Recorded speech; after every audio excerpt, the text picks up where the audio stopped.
तो बायो सेवार्ट का नियम, मतलब कि बायो सेवार्ट एक हमारे वैज्ञानिक है जिन्होंने यह नियम दिया। क्लियर? तो अब इन्होंने यह नियम क्यों दिया भाई, इनके अंदर क्या क्या ही बताएं कि इन्होंने यह नियम दिया, अभी आपको बताते हैं। हाँ, तो ये आपके सामने क्या एक चालक है स्टूडेंट्स, ठीक है। समझ लीजिए इसमें से करंट जा रहा है। अब इसमें से करंट जब जाता है तो क्लास 10th में हमने एक चीज पढ़ा था कि इसके चारों तरफ एक चुंबकीय क्षेत्र उत्पन्न होता है। 10th में हमने ये देखा था कि अगर करंट जा रही किसी तार में तो उसके चारों तरफ चुंबकीय क्षेत्र बन जाता है। बायो सेवार्ट आए, उन्होंने कहा ठीक बात है भाई, अब ये चुंबकीय क्षेत्र बन रहा है तुम बता रहे हो, लेकिन अगर ये चुंबकीय क्षेत्र आखिर है तो है कितना। अगर मैं कहूँ इस तार के चारों तरफ इस तरीके से स्टूडेंट्स, मान लो तार में ये जा रहा है करंट, तार में ये जा रहा है करंट आपका आई। अब ये आई करंट ऐसे से जाएगा तो जिधर करंट जा रहा है उधर की तरफ वैसे तार पकड़ लीजिए भाई। ये स्टूडेंट्स तार ऐसा है, करंट ऐसे जा रहा है आपका। क्लियर? स्टूडेंट्स इधर की ओर जा रहा है तो अंगूठा इधर करके इस तरह के तार को पकड़ेंगे, तो स्टूडेंट्स ऐसे आपने पकड़ा ना, मतलब कि जो चुंबकीय क्षेत्र है वह ऐसे ऐसे, यस, इस तरीके से आपका चुंबकीय क्षेत्र इसके तरफ जा रहा है स्टूडेंट्स। क्लियर? इधर की ओर दिशा है, मतलब अंदर की ओर यहाँ से जा रहा है और यहाँ से निकल रहा है। क्लियर? ये हमने दिखा दिया कैसा चुंबकीय क्षेत्र इस तार की तरफ ऐसे जा रहा है, अंदर की ओर इस तरह से जा रहा है और बाहर की ओर इस तरह से निकल रहा है। ठीक है, ये भी पता होना चाहिए, नहीं तो बस रटने थोड़ी ना, हम तो समझने आए फिजिक्स को। सो अब बात आई कि ठीक है चुंबकीय क्षेत्र है, अगर मैं आपसे पूछूं यहाँ पर इस बिंदु पर चुंबकीय क्षेत्र की स्टूडेंट तीव्रता कितनी है, इसका मान, आखिर इसका मान क्या है ना, वो स्टूडेंट बायो सेवार्ट जी ने बताया। चुंबक क्या बताया, जिससे इस तार के कारण हम स्टूडेंट्स कोई भी बिंदु पर निकाल सकते हैं चुंबकीय क्षेत्र की तीव्रता। ठीक है, ये हमने इरेज कर दिया। अब शुरू होता है इसके आगे की कहानी कि बायो सेवार्ट ने बता दिया किसी चालक के द्वारा उत्पन्न चुंबकीय क्षेत्र का मान ज्ञात करने के लिए दोस्तों इन्होंने एक व्यंजक प्रदान किया जिसे बायो सेवार्ट का नियम कहते हैं। बस यही 4 लाइनें हैं जो आपको याद करनी, स्टार्टिंग में लिखना है। ठीक है, उसके बाद जो इन्होंने बताया चीज़ें कैसे आएगा व्यंजक, उसके लिए इन्होंने 2-3 बातें बताई। इन्होंने कहा कि ये बहुत ही बड़ा तार है, तो आप क्या ले लीजिए, इस तार का एक छोटा सा हिस्सा ले लीजिए। उन्होंने कहा कि तार का आप क्या कर लीजिए, बड़ा सा तार नहीं, तार का एक छोटा सा हिस्सा आप ले लीजिए, जिसको इन्होंने कह दिया DL। इस छोटे से हिस्से को क्या बोला इन्होंने, DL। ये पूरा तार की लंबाई है, उसमें छोटा हिस्सा लिया मतलब कि DL क्या बताता है, छोटा सा हिस्सा बताता है। चलिए, उसके बाद कहा कि इस छोटे से हिस्से के कारण आपको चुंबकीय क्षेत्र की तीव्रता चाहिए ना किसी बिंदु पर, तो आप इस छोटे से दोस्तों लंबाई, जिसको बोलते हैं अल्पांश, यानी कि छोटा सा अंश, उसके कारण यहाँ पर निकाल लीजिए, इस छोटे से अंश के कारण यहाँ पर निकाल लीजिए चुंबकीय क्षेत्र की तीव्रता। उसका व्यंजक हम आपको बताते हैं ना, काहे का दिक्कत है। तो इन्होंने क्या किया दोस्तों, बायो सेवार्ट ने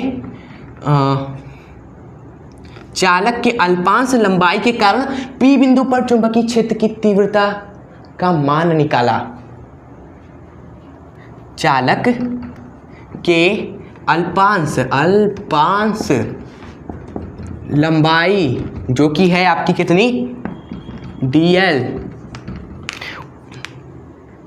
के कारण P बिंदु पर जो छोटा सा आपका चुंबकीय क्षेत्र है वह निम्न बातों पर निर्भर करता है। इन्होंने बस वो बातें बताई है जो हमें याद करनी है, लेकिन डोंट वरी, हम आपको ट्रिक बताएंगे ना उसका।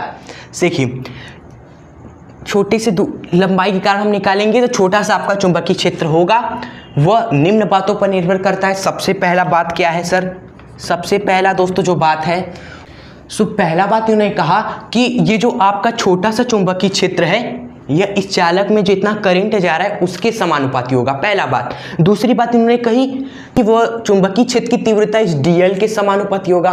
तीसरी बात इन्होंने कही कि ये जो चुंबकीय क्षेत्र की तीव्रता है वह जो कोण बन रहा है, ऐसे जब आप तिरछा जाओगे तो जो कोण बनेगा उसकी जया मतलब कि स्टूडेंट्स साइन आ जाएगा थीटा के साथ। ठीक है, तो उसके समानुपाती हो गया। 3 चीज कहा, पहला करंट के समानुपाती, दूसरा अल्पांश के समानुपाती, तीसरा ये जो कोण बन रहा है उसकी जया के समानुपाती होता है। 3 बात पहले आइए आपको लिखवाते हैं। ओके, पहले इन्होंने कहा कि यह स्टूडेंट्स चालक में प्रवाहित धारा है ना उसके समानुपाती होती है, अनुपाती होती है। पहला बात आपको समझ में आया कि जितना करंट जा रहा है उसके समानुपाती है, पहली बात। तो यहाँ पर आप लिखेंगे कि dB जो है वह समानुपाती है करंट के, पहला बात आप लिख देना। ये सब याद करने का तरीका ट्रिक भी बताएंगे, इसकी चिंता मत करें, पहले आप समझ लीजिए, क्या पता आपको ऐसा ही याद हो जाए बिना ट्रिक के ही, तो और ही मज़े आ जाएगा। उसके बाद दूसरा पॉइंट आप ही बताइए, हमने आपसे क्या कहा, करंट, उसके बाद कहा अल्पांश के समानुपाती होती है यह, तो लिखेंगे सिंपली यह चालक के अल्पांश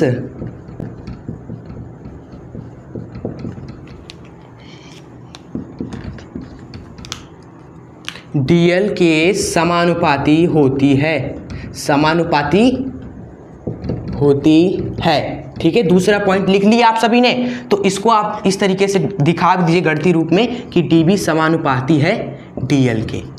ओके, उसके बाद स्टूडेंट्स तीसरा पॉइंट, फर्स्ट सेकेंड थर्ड, तीसरा पॉइंट हमने आपसे कहा कि ये जो कोण बन रहा है ना चालक एवं बिंदु के बीच में जो कोण बन रहा है उसकी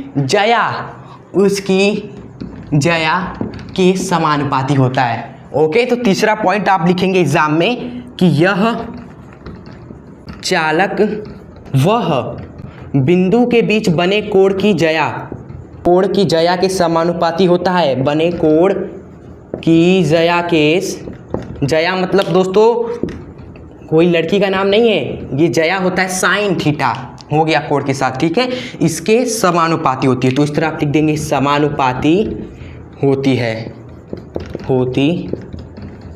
सो इसको गणितीय रूप में आइए लिख देते हैं, गणितीय रूप में आपका हो जाएगा यही dB समानुपाती किसके, साइन थीटा के। क्लियर, आप सभी को पूरा तरीके से 3 पॉइंट्स आई होप आपको याद भी हो गए होंगे, ट्रिक आपको बताएंगे, इसकी टेंशन मत लीजिएगा। एंड उसके बाद दोस्तों 3 पॉइंट के बाद एक और लास्ट एंड फाइनल पॉइंट है, वह ये है, सब तीनों से अलग है वो पॉइंट लास्ट वाला, कि लास्ट वाला पॉइंट ये है कि ये जो बिंदु की दूरी मान लीजिए दोस्तों r है ना, मान लीजिए यहाँ से यहाँ तक की दूरी r है, तो ये जो चुंबकीय क्षेत्र की तीव्रता है वह दूरी पर भी निर्भर करेगी, आप ही बताइए। यहाँ करेगी ना, अगर मैं इस तार से बहुत ज़्यादा दूर चले जाऊँ तो चुंबकीय क्षेत्र घट जाएगा। क्या कहा हमने कि अगर हम इस कहाँ गया भाई, ये रहा, अगर इस तार से मैं बहुत ज़्यादा दूर चले जाऊँ यानी कि r का मान बढ़ा दूँ तो चुंबकीय क्षेत्र घट जाएगा ना।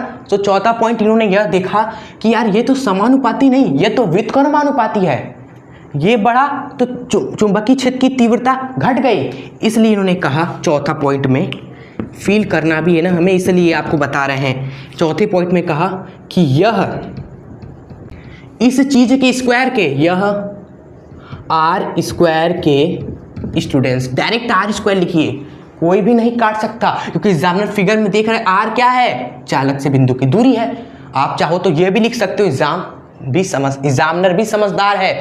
सो यह आर स्क्वायर के स्टूडेंट्स क्या होता है, समानुपाती नहीं व्युत्क्रमानुपाती।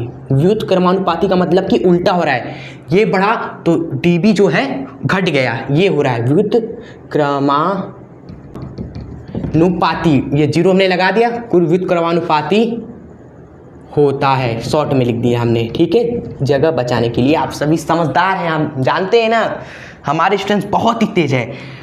सो यहाँ पर गणितीय रूप में हो जाएगा dB, ये चिन्ह लगाकर बटे में आर स्क्वायर लिख देना, इसका मतलब उल्टा, ये बढ़ा तो ये घटा, सिंपली। तो 4 पॉइंट ही है जो आपको एग्जाम में लिख देने हैं। क्लियर, आपको आप सब कुछ क्लियर दिख रहा होगा। ठीक है, तो 4 पॉइंट लिखने के बाद बस कुछ ही स्टेप और बचे हुए हैं कि चारों जो आपने लिखे हुए हैं गणितीय रूप 1 2 3 4, इन चारों को दोस्तों क्या कर दीजिए, मिला दीजिए। ठीक है, तो मान लीजिए ये एक है, समीकरण नंबर 1 है, ओके, ये दूसरा समीकरण है, यह तीसरा समीकरण है, ये चौथा समीकरण है। सो नीचे आप लिखेंगे कि समीकरण 1 2 3 व 4 को मिलाने पर, यस आप मिलन कराना है, मिलने पर 1 2 4 समीकरण मिलेगा तो क्या बन जाएगा स्टूडेंट्स, रिजल्ट आपको यहाँ लिखवा देते हैं। ठीक है, आइए मिलन कराते हैं भाई, अब लास्ट में मिलन होता है तो अच्छा लगता है। पहला पॉइंट, पहले समीकरण में क्या था कि जो dB है वह समानुपाती है किसके, करंट के, तो यहाँ समानुपाती करंट लिखेंगे। दूसरे में डब्बे में क्या था, साइन थीटा था, तो स्टूडेंट्स यहाँ पर आप साइन थीटा लिखेंगे, ठीक है, कोड वाला मामला एकदम आखिरी में रहना चाहिए ना, इसलिए। एंड तीसरे में था डीएल, तो स्टूडेंट्स यहाँ पर आप आई के साथ लिख दीजिए डीएल, और चौथे में दोस्तों आर स्क्वायर, तो बटे में आप लिख दीजिए आर स्क्वायर, ठीक है। अब क्या बचा है, आप सभी जानते हैं, समानुपाती का चिन्ह हटेगा आप, ठीक है, तो ये हटा देते हैं, डीबी समानुपाती का चिन्ह हटा तो एक नियतांक लगता है, और नियतांक है म्यू बटे में 4 पाई, ये है नियतांक, और बाकी आई डीएल साइन थीटा बटे में आर स्क्वायर उतार दीजिए स्टूडेंट्स, ठीक है। तो यही आपका कि दोस्तों क्या है, चुंबकीय क्षेत्र का व्यंजक है जो हमें निकालना था, म्यू नॉट अपॉन में 4 pi I D L sine theta बटे में आर स्क्वायर, जो कि आपको याद करना है भाई, यानी कि अगर आपको पूरा चीज़ याद रखना है तो इसको याद रखो, क्योंकि इसी में ही आप देख रहे हो कि टीबी समानुपाती है करंट के, पहला पॉइंट याद हो जाएगा। दूसरा पॉइंट कि डीबी समानुपाती है डीएल के, दूसरा पॉइंट। तीसरा पॉइंट डीबी समानुपाती है ये जो कोण बन रहा है उसके साइन थीटा मतलब ज्या के, तीसरा पॉइंट याद हो जाएगा। And last and final R square, ये जो दूरी है उसके वर्ग के व्युत्क्रमानुपाती होता है यह चीज, ठीक है। तो इस व्यंजक से आपको चारों पॉइंट रिमेंबर रहेंगे, ओके। एंड ये जो म्यू नॉट अपॉन में 4 पाई है, इसका क्या मसला है, हमारे पास कोई मसला नहीं है स्टूडेंट्स। म्यू नॉट अपॉन में 4 पाई एक नियतांक है जिसका मान होता है स्टूडेंट्स 10 के घाते माइनस का 7, 10 के घाते माइनस का 7, इसको याद रखिएगा, ठीक है। जिस तरह विद्युत क्षेत्र में के आपका नियतांक था जिसका मान था कितना, मान था उसका 9 × 10 के पावर 9, तो यहाँ पर इस चीज़ का भी दोस्तों मान है 10 के घाते माइनस का 7, ओके।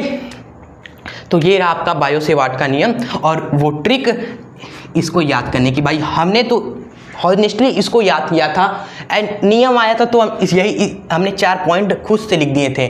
आपको याद करना है ये चीज़ और लिखना है ये चीज़ आपको खुद से, कभी किताब से या किसी यूट्यूबर जो पढ़ा रहे हैं टीचर, उनको नहीं रटना है, अपने अंदाज में लिखिए भाई। आपको अपनी लाइफ खुद से लिखनी है कि दूसरों से लिखवानी है, आप खुद डिसाइड करें भाई, आपको करा रहे हर एक वीडियो में। सो अगर वीडियो पसंद आई हो ना तो जाने से पहले एक लाइक तो जरूर कर दीजिएगा, और कमेंट बॉक्स में जरूर बताइएगा कि ये वीडियो आपको कैसी लगी, हेल्पफुल रही कि नहीं ना। हमारा मकसद है टॉपिक पढ़ाना, हमें बहुत कुछ आपको सिखाना है, ठीक है। एंड स्टूडेंट्स चैनल पे नए हो ना तो सब्सक्राइब करके बेल आइकन प्रेस जरूर कर लीजिएगा, ठीक है। मिलेंगे आपसे नेक्स्ट और भी इंपॉर्टेंट टॉपिक के साथ, तब तक के लिए जय हिंद, वंदे मातरम।